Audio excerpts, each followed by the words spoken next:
उधर जम्मू कश्मीर के उधमपुर च 8 घंटिया के दरमियान 2 धमाके हुए ने। खाली बसां दे विच दोवें ब्लास्ट हुए ने। कल रात 10:30 बजे पेट्रोल पंप नेड़े खड़ी एक बस दे विच धमाका होया, जिस दे विच 2 लोग जख्मी हुए ने। एक होर धमाका होया जिस दे विच कोई भी जख्मी नहीं होया। खाली बसां च 2 ब्लास्ट हुए ने। जम्मू कश्मीर के उधमपुर दे विच खाली बसां च 8 घंटिया के दरमियान 2 बसां च धमाके हुए ने। उधमपुर का मामला है।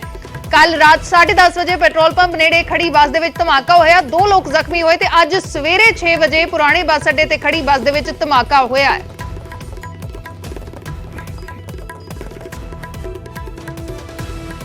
देखिए, बड़ा अनफॉर्चुनेट है। पिछली रात को करीब 10:30 बजे जो है टीसीपी चौक वहाँ पर हुआ, पेट्रोल पंप के पास। लगभग इसी प्रकार का जो है ब्लास्ट वहाँ पर भी हुआ।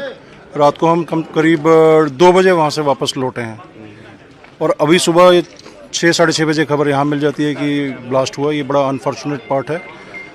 हम कहते हैं कि ये उधमपुर डिस्ट्रिक्ट जो एक पीसफुल डिस्ट्रिक्ट था उसमें सेंध लगी है।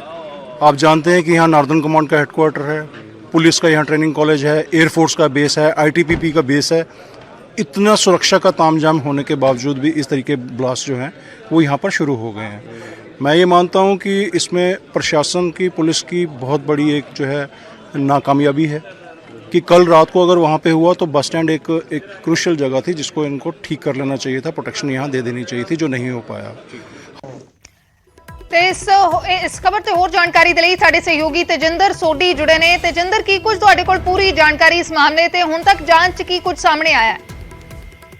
देखो, 2 ब्लास्ट हो चुके हैं। कोई 8 घंटे दे विच पहला ब्लास्ट जिहड़ा सीगा रात दे कोई 10:30 बजे एक बस जिहड़ी पेट्रोल पंप दोमेल चौक च उधमपुर विच खड़ी सीगी ओहदे विच ब्लास्ट होया, जिहदा CCTV फुटेज भी असीं देखिया। ओहदे बाद सवेरे कोई तड़के 6 बजे दूजा ब्लास्ट हुंदा है ओल्ड बस स्टैंड हैगा उधमपुर दा, उत्थे होया।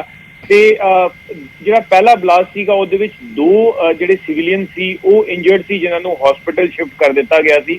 ਪੂਰੇ ਏਰੀਆ ਨੂੰ ਮੁਹਾਸਰੇ ਵਿੱਚ ਲੈ ਲਿਆ ਗਿਆ ਹੈ। ਇਸ ਵਕਤ CCTV ਫੁਟੇਜ ਚੈੱਕ ਕੀਤੀ ਜਾ ਰਹੀ ਹੈ ਸਾਰੇ ਏਰੀਆਜ਼ ਦੀ, ਦੇਖਣ ਵਾਸਤੇ ਕਿ ਕੋਈ ਸੰਦਿਗਧ ਗਤੀਵਿਧੀ ਹੈ ਉਸ ਏਰੀਆ ਵਿੱਚ, ਕਿਸੇ ਨੂੰ ਬੱਸ ਦੇ ਨਜ਼ਦੀਕ ਜਾਂਦਿਆਂ ਦੇਖਿਆ ਗਿਆ ਜਾਂ ਨਹੀਂ। ਲੇਕਿਨ ਸੋਰਸਿਸ ਦਾ ਇਹ ਵੀ ਕਹਿਣਾ ਹੈ ਕਿ ਹੋ ਸਕਦਾ ਹੈ ਕਿ ਇਹ ਸਟਿਕੀ ਬੰਬ ਜਿਹੜੇ ਮੈਗਨੇਟਿਕ ਬੰਬ ਪਾਕਿਸਤਾਨ ਤੋਂ ਆਏ ਦਿਨ ਉਹਨਾਂ ਨੂੰ ਯੂਜ਼ ਕੀਤਾ ਹੋਏ ਇਹ ਬਲਾਸਟ ਕੈਰੀ ਆਊਟ ਕਰਨ ਵਿੱਚ। ਕਿਉਂਕਿ ਅਗਰ ਤੁਹਾਨੂੰ ਯਾਦ ਹੋਏਗਾ ਕੁਝ ਮਹੀਨੇ ਪਹਿਲੇ ਇੱਕ ਕਟਰਾ ਤੋਂ ਆਂਦੀ ਹੋਈ ਬੱਸ ਵਿੱਚ ਵੀ ਇੱਕ ਸਟਿਕੀ ਬੰਬ ਨਾਲ ਬਲਾਸਟ ਕੀਤਾ ਗਿਆ ਸੀ, ਜਿਹਦੀ ਵਜ੍ਹਾ ਨਾਲ 4 ਸਿਵਿਲੀਅਨ ਦੀ ਮੌਤ ਹੋ ਗਈ ਸੀ ਤੇ ਕਾਫੀ ਲੋਕ ਜਿਹੜੇ ਆ ਉੱਥੇ ਜ਼ਖਮੀ ਹੋ ਗਏ ਸੀ। ਇਸ ਕਰਕੇ ਸਿਕਿਉਰਿਟੀ ਫੋਰਸਿਸ ਇਹ ਵਾਲਾ ਐਂਗਲ ਵੀ ਰੂਲ ਆਊਟ ਨਹੀਂ ਕਰਦੇ ਪਏ। ਜਿਹੜੀ ਜੰਮੂ ਕਸ਼ਮੀਰ ਪੁਲਿਸ ਦੀ ਸਟੇਟ ਇਨਵੈਸਟੀਗੇਸ਼ਨ ਏਜੰਸੀ ਦੀ टीम हैगी वो मौके वारदात पे पहुंच गई है। नेशनल इन्वेस्टिगेशन एजेंसी की टीम हाले रस्ते विच है, वो भी मौके वारदात पे पहुंचने वाली है, हुणी कुछ देर विच उत्थे पहुंच जाएगी। Forensic teams Jammu Kashmir police, army दी बॉम्ब डिस्पोजल स्क्वाड पूरे मौके वारदात ते रात दे ही उत्थे उन्होंने सैंपल्स कलैक्ट करते पे कि किस तरह के ये मटीरियल एक्सप्लोजिव मटीरियल यूज किया गया है। ते फिलहाल जिहड़े सोर्सेज हैगे with in the police and security agencies वो रूल आउट नहीं करते कि आतंकी घटना हो सकती है। वो कहते हैं कि बिल्कुल आतंकी घटना भी हो सकती है। इस एंगल नूं भी वो खंगालते पे, क्योंकि कुछ महीने पहले ही उधमपुर के एरिया में एक IED ब्लास्ट होया सी, जिस IED ब्लास्ट में एक सिविलियन की डेथ हो गई थी ते लगभग 4 ਤੋਂ 5 सिविलियन काफी जख्मी हो गए सी। ते उस तो बाद सिक्योरिटी एजेंसीज नूं ये इनपुट सीगी कि पाकिस्तान बेस्ड या पाकिस्तान स्पॉन्सर्ड ਜਿਹੜੇ ਆਤੰਕੀ ਸੰਗਠਨ ਹੈਗੇ ਉਹ ਜੰਮੂ ਕਸ਼ਮੀਰ ਦੇ ਮੁxtਲਿਫ ਇਲਾਕਿਆਂ ਵਿੱਚ ਆਤੰਕੀ ਘਟਨਾਵਾਂ ਨੂੰ ਅੰਜਾਮ ਦੇਣ ਦੀ ਕੋਸ਼ਿਸ਼ ਕਰਨਗੇ। ਇਸੇ ਮੱਦੇਨਜ਼ਰ ਕਈ ਇਲਾਕਿਆਂ ਵਿੱਚ ਸੁਰੱਖਿਆ ਜਿਹੜੀ ਹੈ ਉਹਨੂੰ बढ़ा ਦਿੱਤਾ ਗਿਆ ਸੀ। ਹੁਣ ਜਿਹੜੇ ਅੱਜ ਰਾਤੀ 2 ਬਲਾਸਟ ਹੋਏ ਨੇ ਉਧਮਪੁਰ ਵਿੱਚ, ਉਹਦੇ ਬਾਅਦ ਪੂਰੇ ਜੰਮੂ ਰੀਜਨ ਵਿੱਚ ਸਪੈਸ਼ਲੀ ਕਟਰਾ ਜਿੱਥੇ ਮਾਤਾ ਵੈਸ਼ਨੋ ਦੇਵੀ ਦੀ ਸ਼ਰਾਈਨ ਹੈਗੀ, ਜਿੱਥੇ ਨਵਰਾਤਰਾ ਫੈਸਟੀਵਲ ਕਾਫੀ ਧੂਮਧਾਮ ਨਾਲ ਮਨਾਇਆ ਜਾ ਰਿਹਾ, ਉੱਥੇ ਵੀ ਸੁਰੱਖਿਆ ਦੇ ਕਾਫੀ ਪੁਖਤਾ ਇੰਤਜ਼ਾਮ ਹੋਰ ਕਰ ਦਿੱਤੇ ਗਏ ਨੇ। जी शुक्रिया तेजिंदर पूरी जानकारी दे लई। तां साडे सहयोगी तेजिंदर डिटेल दे विच जानकारी दे रहे सी। इस वेले जो शुरुआती जांच है उस दे विच अतवादी हमले तो इनकार नहीं किया जा रहा। अतवादी हमला हो सकता है। 8 घंटिया दे विच 2 धमाके हुए ने उधमपुर इलाके दे विच। जम्मू कश्मीर दा उधमपुर इलाका 2 खाली बसां च धमाके हुए ने। एक धमाके दी CCTV फुटेज भी सामने आ चुकी है। रात 10:30 बजे पहला धमाका हुंदा है एक खाली खड़ी बस दे विच, एक बस स्टैंड दे विच ਦੋ ਲੋਕ ਇਸ ਧਮਾਕੇ ਦੇ ਵਿੱਚ ਜ਼ਖਮੀ ਹੁੰਦੇ ਨੇ ਜਿਨ੍ਹਾਂ ਨੂੰ ਹਸਪਤਾਲ ਸ਼ਿਫਟ ਕਰ ਦਿੱਤਾ ਗਿਆ ਤੇ ਫਿਰ ਸਵੇਰੇ 6 ਵਜੇ ਇੱਕ ਪੁਰਾਣੇ ਬੱਸ ਸਟੈਂਡ ਦੇ ਵਿੱਚ ਇੱਕ ਖਾਲੀ ਬੱਸ ਖੜੀ ਸੀ, ਉਸ ਦੇ ਵਿੱਚ ਬਲਾਸਟ ਹੋਇਆ ਹੈ। ਹਾਲਾਂਕਿ ਇਸ ਘਟਨਾ ਦੇ ਵਿੱਚ ਕੋਈ ਜ਼ਖਮੀ ਨਹੀਂ ਹੋਇਆ। ਬੰਬ ਨਿਰੋਧਕ ਦਸਤੇ ਉੱਥੇ ਰਾਤੋਂ ਹੀ ਮੌਜੂਦ ਨੇ, ਜਿਵੇਂ ਸਾਡੇ ਸਹਿਯੋਗੀ ਜਾਣਕਾਰੀ ਦੇ ਰਹੇ ਸੀ। ਆਰਮੀ ਦੀਆਂ ਟੀਮਸ ਉੱਥੇ ਮੌਜੂਦ ਨੇ, ਜਾਂਚ ਕੀਤੀ ਜਾ ਰਹੀ ਹੈ। ਫੋਰੈਂਸਿਕਸ ਦੀਆਂ ਟੀਮਾਂ ਉੱਥੇ ਮੌਜੂਦ ਨੇ ਕਿ ਕਿਸ ਤਰੀਕੇ ਦਾ ਬੰਬ ਹੋ ਸਕਦਾ ਹੈ, ਕਿਸ ਤਰੀਕੇ ਦਾ ਬਲਾਸਟ ਸੀ, ਕੀ ਇਸ ਘਟਨਾ ਦੇ ਪਿੱਛੇ ਕੋਈ ਅੱਤਵਾਦੀ ਸਾਜ਼ਿਸ਼ ਸੀ। ਇਸ ਤੋਂ ਇਨਕਾਰ ਨਹੀਂ ਕੀਤਾ ਗਿਆ। ਇਸ ਪੂਰੇ ਮਾਮਲੇ ਦੀ ਜਾਂਚ ਕੀਤੀ ਜਾ ਰਹੀ ਹੈ। ਤਸਵੀਰਾਂ ਦੇਖੋ ਕਿ ਇਹ ਖਾਲੀ ਬੱਸਾਂ ਦੇ ਵਿੱਚ ਧਮਾਕੇ ਹੋਏ ਨੇ, ਲੇਕਿਨ ਅਗਰ ਇਹ ਭਰੀ ਬੱਸ ਦੇ ਵਿੱਚ ਇਸ ਤਰੀਕੇ ਦਾ ਧਮਾਕਾ ਹੁੰਦਾ ਤਾਂ ਕੀ ਕੁਝ ਹੋ ਸਕਦੀਆਂ ਸੀ ਤਸਵੀਰਾਂ। ਇਸ ਚੀਜ਼ ਨੂੰ ਵੀ ਸੋਚਣ ਦੀ ਜ਼ਰੂਰਤ ਹੈ ਤੇ ਇਸੇ ਨੂੰ ਲੈ ਕੇ ਜਾਂਚ ਹੁਣ ਕੀਤੀ ਜਾ ਰਹੀ ਹੈ ਕਿ ਆਖਰ ਇਸ ਘਟਨਾ ਦੇ ਪਿੱਛੇ ਕੌਣ ਹੈ। ਜੰਮੂ ਕਸ਼ਮੀਰ ਦੇ ਉਧਮਪੁਰ ਦੀਆਂ ਤਸਵੀਰਾਂ ਨੇ ਜਿੱਥੇ 8 ਘੰਟਿਆਂ 'ਚ 2 ਧਮਾਕੇ ਹੋਏ ਨੇ, ਦੋਵੇਂ ਧਮਾਕੇ ਖਾਲੀ ਬੱਸਾਂ 'ਚ ਹੋਏ ਨੇ।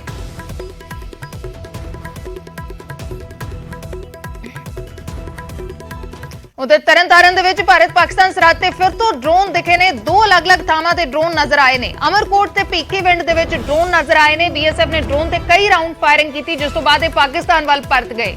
ਤਰਨਤਾਰਨ ਦੇ ਵਿੱਚ ਸਰਹੱਦ ਤੇ ਫਿਰ ਤੋਂ ਡਰੋਨ ਨਜ਼ਰ ਆਏ ਨੇ। 2 ਡਰੋਨ ਵੱਖੋ ਵੱਖਰੇ ਇਲਾਕਿਆਂ ਦੇ ਵਿੱਚ ਨਜ਼ਰ ਆਏ ਨੇ। ਬੀਐਸਐਫ ਦੇ ਵੱਲੋਂ ਫਾਇਰਿੰਗ ਕੀਤੀ ਗਈ ਤਾਂ ਪਾਕਿਸਤਾਨ ਵੱਲ ਪਰਤ ਗਏ। ਬੀਐਸਐਫ ਨੇ ਰੋਸ਼ਨੀ ਕਰਨ ਵਾਲੇ ਬੰਬ ਵੀ ਦਾਗੇ ਨੇ। ਇਲਾਕੇ ਦੇ ਵਿੱਚ ਬੀਐਸਐਫ ਦੇ ਵੱਲੋਂ ਸਰਚ ਆਪਰੇਸ਼ਨ ਜਾਰੀ ਹੈ। ਸਿਧਾਰਥ ਅਰੋੜਾ ਸਾਡੇ ਸਹਿਯੋਗੀ ਜੁੜੇ ਨੇ। ਸਿਧਾਰਥ, ਹੁਣ ਤੱਕ ਕੀ ਕੁਝ ਜਾਣਕਾਰੀ ਕੁਝ ਸਾਹਮਣੇ ਆਇਆ ਸਰਚ ਆਪਰੇਸ਼ਨ ਦੇ ਵਿੱਚ? ਬਿਲਕੁਲ ਜੀ, ਗੱਲ ਕੀਤੀ ਜਿਹੜੀ ਡਰੋਨ ਦੀ ਮੂਵਮੈਂਟ ਜਿਹੜੀ ਲਗਾਤਾਰ ਨਜ਼ਰ ਆ ਰਹੀ ਹੈ। ਕੱਲ ਵੀ ਜਿਹੜੇ ਡਰੋਨ ਜਿਹੜੇ ਨੇ ਪਾਕਿਸਤਾਨ ਵਾਲੇ ਪਾਸਿਓਂ ਜਿਹੜੇ ਭਾਰਤ ਵਿੱਚ ਦਾਖਲ ਹੁੰਦੇ ਦਿਖਾਈ ਦਿੱਤੇ ਨੇ। ਹਾਲਾਂਕਿ ਬੀਐਸਐਫ ਦੇ ਜਵਾਨਾਂ ਦੀ ਮੁਸਤੈਦੀ ਹੈ ਕਿ ਜਿਹੜਾ ਉਹਨਾਂ ਨੂੰ ਵਾਪਸ ਮੋੜ ਦਿੰਦੇ ਨੇ, ਲੇਕਿਨ ਅੱਜ ਵੀ ਇਸ ਤਰੀਕੇ ਨਾਲ ਜਿਹੜੇ ਕੱਲ ਰਾਤ ਨੂੰ 2 ਡਰੋਨ ਸਰਹੱਦਾਂ ਦੇ ਉੱਪਰ ਜਿਹੜੇ 103 ਬਟਾਲੀਅਨ ਦੇ ਜਵਾਨਾਂ ਨੂੰ ਦਿਖਾਈ ਦਿੱਤਾ ਤੇ 71 ਬਟਾਲੀਅਨ ਦੇ ਜਵਾਨਾਂ ਨੂੰ ਦਿਖਾਈ ਦਿੱਤਾ, ਜਿਨ੍ਹਾਂ ਨੇ ਕਈ ਰਾਉਂਡ ਫਾਇਰਿੰਗ ਕੀਤੀ, ਜਿਸ ਤੋਂ ਬਾਅਦ ਡਰੋਨ ਇੱਕ ਤਾਂ ਵਾਪਸ ਚਲਾ ਗਿਆ, ਲੇਕਿਨ ਇੱਕ ਡਰੋਨ ਦੀ ਜਿਹੜੀ ਹੈ ਆਵਾਜ਼ ਆਣੀ ਬੰਦ ਹੋ ਗਈ। ਫਿਲਹਾਲ ਜਿਹੜਾ ਬੀਐਸਐਫ ਦੇ ਜਵਾਨਾਂ ਵੱਲੋਂ ਜਿਹੜਾ ਲਗਾਤਾਰ ਸਰਚ ਆਪਰੇਸ਼ਨ ਜਾਰੀ ਹੈ ਤੇ ਕਈ ਜੇ ਗੱਲ ਕੀਤੀ ਜਾਵੇ ਤਾਂ ਕਈ ਵਾਰ ਜਿਹੜਾ ਹੈ ਪਾਕਿਸਤਾਨ ਵਾਲੇ ਪਾਸੋਂ ਜਿਹੜੇ ਨੇ ਡਰੋਨ ਭਾਰਤ ਵਾਲੇ ਪਾਸੇ ਆਉਣ ਦੀ ਜਿਹੜੀ ਹੈ ਲਗਾਤਾਰ ਆਉਂਦੇ ਰਹਿੰਦੇ ਨੇ। ਜੀ ਸ਼ੁਕਰੀਆ ਸਿਧਾਰਥ, ਪੂਰੀ ਜਾਣਕਾਰੀ ਦੇ ਲਈ। ਤਾਂ ਸਰਚ ਆਪਰੇਸ਼ਨ ਅਜੇ ਵੀ ਜਾਰੀ ਹੈ। ਇਸ ਤੋਂ ਪਹਿਲਾਂ ਕਈ ਸਾਰੇ ਖੁਲਾਸੇ ਇਸ ਨੂੰ ਲੈ ਕੇ ਕੀਤੇ ਗਏ ਸੀ ਕਿ ਕਈ ਵਾਰ ਇਸ ਤਰੀਕੇ ਦੇ ਨਾਲ ਇਹਨਾਂ ਗਤੀਵਿਧੀਆਂ ਨੂੰ ਅੰਜਾਮ ਦਿੱਤਾ ਜਾਂਦਾ ਹੈ ਕਿ ਇੱਕ ਡਰੋਨ ਸਿਰਫ ਧਿਆਨ ਭਟਕਾਉਣ ਦੇ ਲਈ ਭੇਜ ਦਿੱਤਾ ਜਾਂਦਾ ਹੈ, ਜਦਕਿ ਦੂਸਰਾ ਡਰੋਨ ਕੁਝ ਨਾ ਕੁਝ ਇਸ ਪਾਸੇ ਸਰਹੱਦ ਦੇ ਇਸ ਪਾਸੇ ਡਿਲੀਵਰ ਕਰਨ ਦੇ ਲਈ ਭੇਜਿਆ ਜਾਂਦਾ ਹੈ, ਚਾਹੇ ਉਹ ਨਸ਼ਾ ਹੋਵੇ ਚਾਹੇ ਉਹ ਹਥਿਆਰ ਹੋਣ। ਤਾਂ ਉਸ ਤਰੀਕੇ ਦੀ ਵੀ ਕੋਈ ਕੋਸ਼ਿਸ਼ ਹੋ ਸਕਦੀ ਹੈ। ਬੀਐਸਐਫ ਦੇ ਵੱਲੋਂ ਇਲਾਕੇ 'ਚ ਸਰਚ ਆਪਰੇਸ਼ਨ ਇਸ ਵੇਲੇ ਜਾਰੀ ਹੈ। ਉਧਰ ਬਠਿੰਡਾ ਦੀ ਕੇਂਦਰੀ ਜੇਲ੍ਹ ਦੇ ਵਿੱਚ ਫਿਰ ਤੋਂ ਹਵਾਲਾਤੀ ਆਪਸ ਵਿੱਚ ਭਿੜੇ ਨੇ। ਆਪਸੀ ਲੜਾਈ ਦੇ ਵਿੱਚ 2 ਹਵਾਲਾਤੀ ਗੰਭੀਰ ਜ਼ਖਮੀ ਹੋਏ ਨੇ। ਇਹਨਾਂ ਹਵਾਲਾਤੀਆਂ ਤੋਂ ਮੋਬਾਈਲ, ਸਿਮ ਕਾਰਡ, ਚਾਰਜਰ ਬਰਾਮਦ ਹੋਏ ਨੇ। 3 ਹਵਾਲਾਤੀਆਂ ਦੇ ਖਿਲਾਫ ਮਾਮਲਾ ਦਰਜ ਕਰ ਲਿਆ ਗਿਆ। ਬਠਿੰਡਾ ਕੇਂਦਰੀ ਜੇਲ੍ਹ ਦੇ ਵਿੱਚ ਫਿਰ ਤੋਂ ਹਵਾਲਾਤੀ ਭਿੜੇ ਨੇ। ਪਹਿਲਾ ਮਾਮਲਾ ਨਹੀਂ ਹੈ, ਇਸ ਤੋਂ ਪਹਿਲਾਂ ਵੀ ਹਵਾਲਾਤੀ ਕਈ ਵਾਰ ਆਪਸ ਦੇ ਵਿੱਚ ਭਿੜ ਚੁੱਕੇ ਨੇ, ਜਿਸ ਤੋਂ ਬਾਅਦ ਜੇਲ੍ਹ ਦੀ ਸੁਰੱਖਿਆ ਨੂੰ ਲੈ ਕੇ ਸਵਾਲ ਵੀ ਉੱਠ ਰਹੇ ਨੇ। ਬਠਿੰਡਾ ਕੇਂਦਰੀ ਜੇਲ੍ਹ ਦੇ ਵਿੱਚ ਫਿਰ ਤੋਂ ਹਵਾਲਾਤੀ ਭਿੜੇ ਨੇ। ਇਹਨਾਂ ਤੋਂ ਮੋਬਾਈਲ, ਸਿਮ ਕਾਰਡ, ਚਾਰਜਰ ਵੀ ਬਰਾਮਦ ਹੋਏ ਨੇ। ਸੂਰਜ ਪਾਨ ਸਾਡੇ ਸਹਿਯੋਗੀ ਜੁੜ ਚੁੱਕੇ ਨੇ। ਸੂਰਜ, ਕੀ ਕੁਝ ਪੂਰੀ ਜਾਣਕਾਰੀ?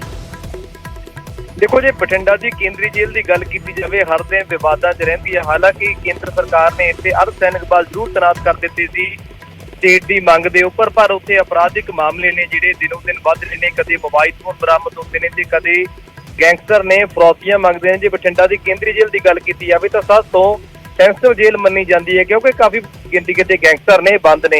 ਇਹ ਤਾਜ਼ੇ ਮਾਮਲੇ ਦੀ ਗੱਲ ਕੀਤੀ ਜਾਵੇ 2 ਗਰੁੱਪ ਆਪਸ ਵਿੱਚ ਭਿੜੇ ਨੇ ਤੇ ਜਿਸ ਦੇ ਵਿੱਚ 2 ਲੋਕ ਜ਼ਖਮੀ ਹੋਏ ਨੇ ਤੇ 3 ਲੋਕਾਂ ਦੇ ਖਿਲਾਫ ਮਾਮਲਾ ਦਰਜ ਹੋਇਆ ਕੁੱਟਮਾਰ ਦਾ, ਤੇ ਉਹਨਾਂ ਕੁੱਟਣ ਵਾਲਿਆਂ ਦੇ ਕੋਲ ਮੋਬਾਈਲ ਫੋਨ ਵੀ ਬਰਾਮਦ ਹੋਏ ਨੇ, ਜਿਹੜਾ ਕਿ ਕਾਫੀ ਗੰਭੀਰ ਵਿਸ਼ਾ ਹੈਗਾ। ਜੀ ਸ਼ੁਕਰੀਆ ਸੂਰਜ, ਪੂਰੀ ਜਾਣਕਾਰੀ ਦੇ ਲਈ। ਤਾਂ mobile phone, sim card, charger ਵੀ ਇਹਨਾਂ ਤੋਂ ਬਰਾਮਦ ਹੋਏ ਨੇ। ਵੱਡਾ ਸਵਾਲ ਹੈ ਕਿ ਜੇਲ੍ਹਾਂ 'ਚ ਇਹ ਸਭ ਕਿਵੇਂ ਪਹੁੰਚਦਾ ਹੈ, ਇਸ ਤੇ ਰੋਕ ਕਿਉਂ ਨਹੀਂ ਲੱਗਦੀ, ਕਿਸ ਤਰੀਕੇ ਦੇ ਨਾਲ ਇਸ ਸਭ ਨੂੰ ਰੋਕਿਆ ਜਾਏਗਾ। ਬਠਿੰਡਾ ਕੇਂਦਰੀ ਜੇਲ੍ਹ ਦੀ ਸੁਰੱਖਿਆ ਵੀ ਕਰੜੀ ਕੀਤੀ ਗਈ ਹੈ ਪਿਛਲੇ ਦਿਨੀ ਜਦ ਹਵਾਲਾਤੀ ਆਪਸ ਦੇ ਵਿੱਚ ਭਿੜੇ ਨੇ, ਲੇਕਿਨ ਫਿਰ ਤੋਂ ਹੁਣ ਉਹੀ ਖਬਰ ਸਾਹਮਣੇ ਆ ਰਹੀ ਹੈ। ਆਪਸ ਦੇ ਵਿੱਚ ਹਵਾਲਾਤੀ ਭਿੜੇ ਨੇ ਤੇ 2 ਹਵਾਲਾਤੀ ਗੰਭੀਰ ਜ਼ਖਮੀ ਹੋਏ ਨੇ।